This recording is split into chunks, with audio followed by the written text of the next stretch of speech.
Димаш балаңыз ерекше екенін сіз қашан түсіндіңіз? Кез келген ана үшін оның баласы әлемдегі ең ерекше, ең баға жетпес, ең бір керемет қуанышы ғой ананың. Сондықтан Димаш қана емес, мен қалған екі балам да, Раушан да, Мансур да, сенің өзіңнің екі балаң мысалға қандай, Даниалдың жаңағы әскерге барғанын естіп қандай қуандық бәріміз. Болмаса Диана керемет балерина болады деп күтіп отырмыз. Соның барлығы біз үшін қуаныш қой Динары да. Сондықтан бала дүниеге шыр етіп келген кезде ақ өзіміз ойлаймыз ау. Сол міне нағыз қуаныш, міне бір ерекше бала, міне бір керемет біздің жалғасымыз деп. Сондықтан дүниеге келгеннен бастап солай қабылдадым мен. Ал менің ойымша Димаштың осындай әлемдік танымалдылығы ол сіздің және Димаштың әжесінің тілеуі деп ойлаймын. Әжесінің де, атасының да. Атасының да. Иә. Орысша айтқанда, у меня такое ощущение, что вы просто намечтали ему этот успех. Білмеймін, қалай болғаны, бірақ менің ойымша сіз армандаңыз, мүмкін Қанат аға, Димаштың өзі, атасы, әжесі, сондай отбасылық арман қазір орындалды деп айтуға бола ма? Иә, әумин.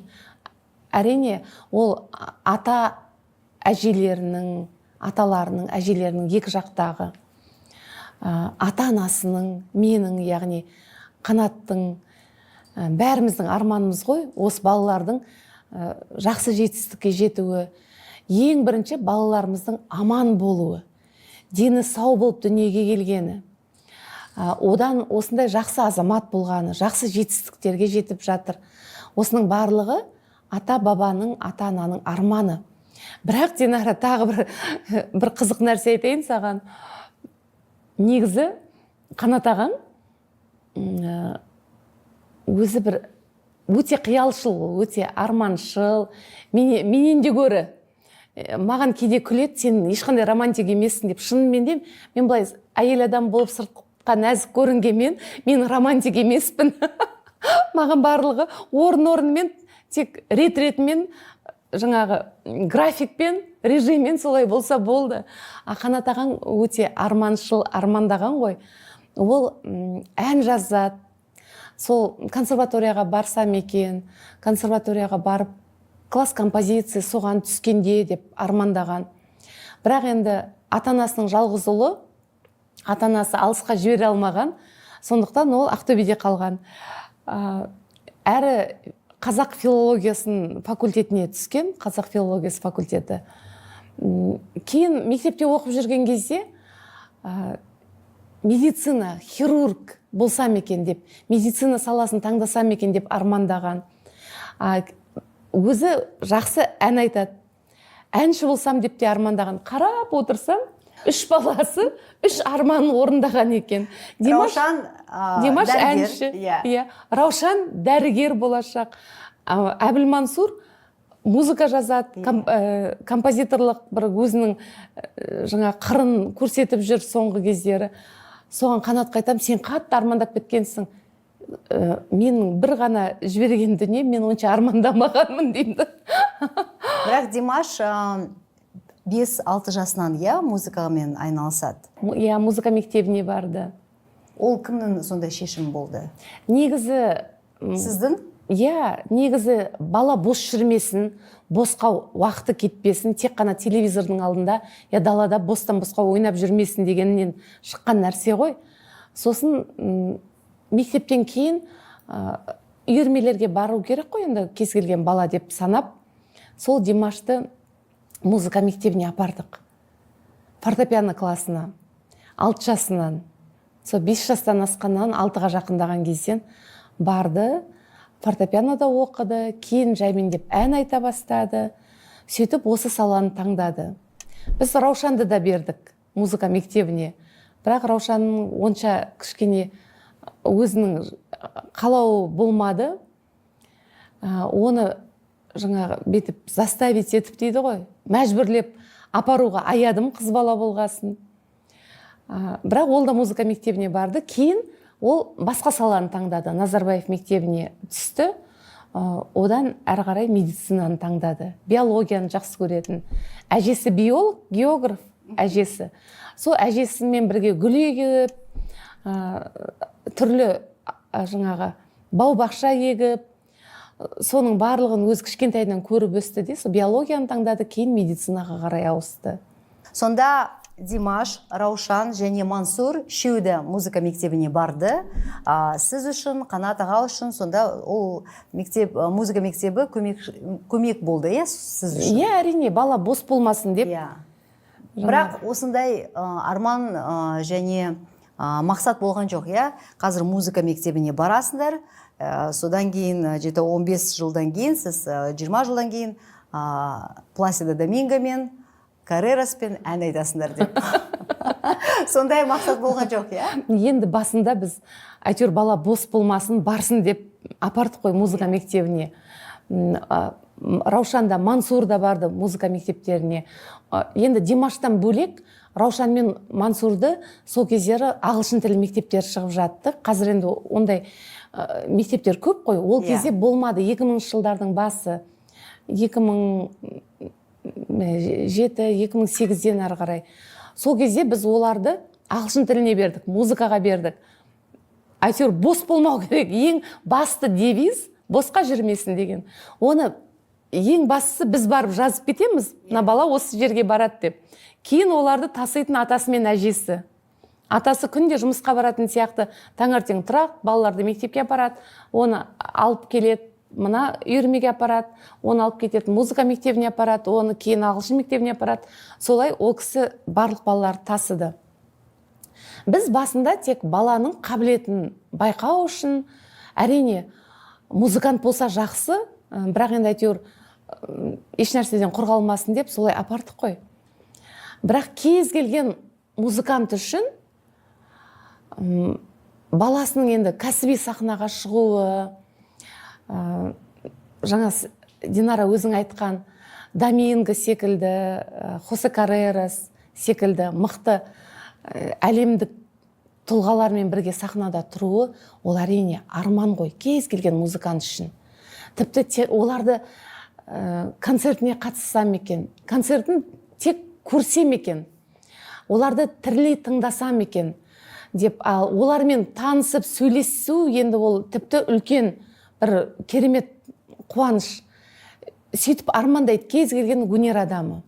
Ал енді қазір Димаш олармен бірге сахнада қатар тұрып ән айтып жатыр. Бұл да Сетапай, менің ойымша кездейсоқ емес, өйткені менің білуімше Димаштың бала кезінде кассетасы болған, ВХС кассета, друзья, Повороте и его друзья. Повороте и его друзья. Осындай кассетасы болған. Тек қана сол кассетаны көрген Димаш, сол кассетамен өскен, и сол кассета Димаштың тағдырына сондай әсер етіп тұр ғой.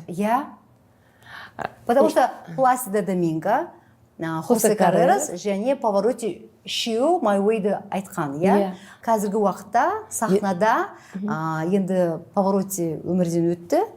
Оның, получается, вместо него қазір Димаш айтып жатыр. Димаш айтып жатыр, енді ең қызығы осы шығарманы Повороте, Каррерас и жаңағы Доминго үшеуі Димаш туған жылы бірге орындаған екен, 94-ші жылы. У меня, я не знаю, как это по-казахски сказать, у меня мурашки похожи. Бұл да кездейсоқтық емес, өзің айтқандай. Сондықтан бұл тағдыр ма? Бұл да бір тағдыр, әр адамның маңдайына жазылған тағдыры болады дейді ғой. Сол өзінің бір маңдайына жазған керемет, жақсы тағдырының ішіндегі бір керемет жақсылықтары ғой. Сөйтіп ойлаймын мен де.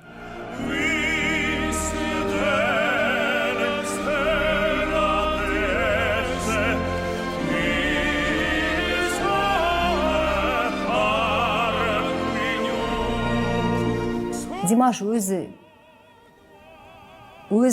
бұл оқиғаға қалай қарайды? Бұл енді бір жағынан өте қызық бір. Өзімізде таңғаламыз. Шын мәнінде жаңағы кассета, ол менің енді жаңа оқу бітіріп, шығармашылықпен айналысып жатқан, жас студент кезімнен, Димаш менің студент кезімде дүниеге келген бала ғой. Сондықтан ол менің просто не дейді мына жұмыс материалым ғой. Бізде қазіргідей интернет, мынадай мүмкіндіктер жоқ. Біз кассетадан тыңдайтынбыз. Сондай мықты музыкалық жаңағы шедевр шығармаларды кассетадан тыңдайтынбыз. Ондай кассета болса, сен бақытты едің. Себебі екінің бірінде болмайтын ондай кассеталар. Сол мен жаңағы Pavarotti и его друзья деген, Pavarotti және оның достары деген кассетаны сатып алғанмын. И және соны Димаш өсе келе, кішкентай бала әлі сөйлемейді. Сол кезде мен ана кассетаны тыңдаймын. Димаш сонымен бірге қосылып тыңдайтын болған ғой. Соған ол ұнады, яғни балаға, бұдан шығатын қорытынды, балаға жақсы, дұрыс бағыттағы музыкалық шығармаларды тыңдату керек. Кішкентай кезінен сөйлемей жатқан. Дұрыс контент. Дұрыс контент, иә. Ол классикалық музыкалар тыңдаса, мысалға қазір дәстүрлі өте әдемі біздің қазақтың музыкаларын, күйлерін тыңдаса, ол баланың өсуіне, қалыптасуына көп әсер етеді. Димаштың кішкентай кезінен атасы күй тартатын. Ол жаңағы әлемдік деңгейдегі Доменго, Pavarotti секілді мықтылардың музыкасын тыңдайды, және атасының күйлерін тыңдайды. Сөйтіп өсті. Сондықтан оның музыка әлеміндегі мына кеңістігі өте жақсы болды. Сол кейін Димаш жаңағы кассетаны құшақтап жүретін, ойыншық қылып, тастамай. Сонымен бірге ұйықтайтын. Ал ондай нәрсе Мансурда да болды. Біздің Мансур қолына неше түрлі CD дискаларды жинайды, саусаққа іледі барлығын. Осындай бетіп мынадай моншақ құсатып іледі. Осылай отыратын үйде. Ана қолындағы дискілерді алса жылайтын. Ол неше түрлі аспаптық музыкалар, әншілердің жеке жинақтары, небір концерттік бағдарламалар. Осылай ұйықтайды. Ұйықтағаннан кейін біз ананы аламыз. Қасына қойып қоямыз, ұйқыдан тұрғаннан кейін қайтадан сақина құсатып екі саусағына киіп алады. Балаларыңыздың сонда ойыншықтары болмаған, иә? Тек қана CD, кассета, инструменттер, нормальный ойыншықтар болмаған ғой. Ойыншықтар болды, бірақ деген біз өзіміз музыканттарымыз ғой. Және Қанат сол кезде аудио кассеталар шығаратын, CD кассеталар шығаратын. Бүкіл жаңа музыканттарды жазып, Қанатта сондай өзінің студиясы болды. Димаш Али деген студиясы болды. Димаштың атына қойған. Сол студияда ол неше түрлі музыканттарды жазатын, олардың жеке жинақтарын шығаратын. Сондықтан бізде кассета, CD жинақтар өте көп болды, ойыншықтан көп болды бірақ. Сондықтан балалардың күнде көрген нәрсесі аудио, видео, CD жинақтар, соларды жаңағы тыңдап, соларды арасында ойыншық қылып өсті. Міне соның нәтижесінде қазір екеуі де жақсы музыкант болды. Димаш қазір сіздермен тұрады, иә? Астанада. Бірге тұрасыз?